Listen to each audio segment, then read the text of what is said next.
Don మీడియాకు స్వాగతం. Wine షాప్ల దగ్గర పర్మిట్ రూమ్లకు ఏపీ ప్రభుత్వం గ్రీన్ సిగ్నల్. గత ప్రభుత్వం నిషేధించిన మద్యం పర్మిట్ రూమ్లపై నిబంధనలు ఎత్తివేసిన ఈ ప్రభుత్వం అన్ని ఏ4 మద్యం షాపులకు పర్మిట్ రూమ్లు పెట్టుకునేందుకు అనుమతి.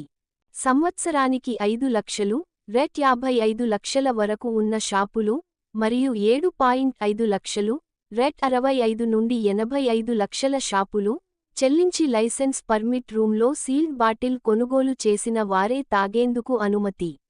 గరిష్టంగా 1000 SFT, శానిటేషన్, హ్యాండ్ వాష్, త్రాగునీటి సౌకర్యం తప్పనిసరి. కిచెన్ నిషేధం, రెడీ టు ఈట్ స్నాక్స్ మాత్రం అనుమతి. విశ్వసనీయ వార్తల సమాహారమే మన డాన్ మీడియా. మరిన్ని వార్తల కోసం మన డాన్ మీడియా ఛానల్ను లైక్ చేయండి, సబ్స్క్రైబ్ చేయండి, మరికొందరితో చేయించండి. ధన్యవాదములు.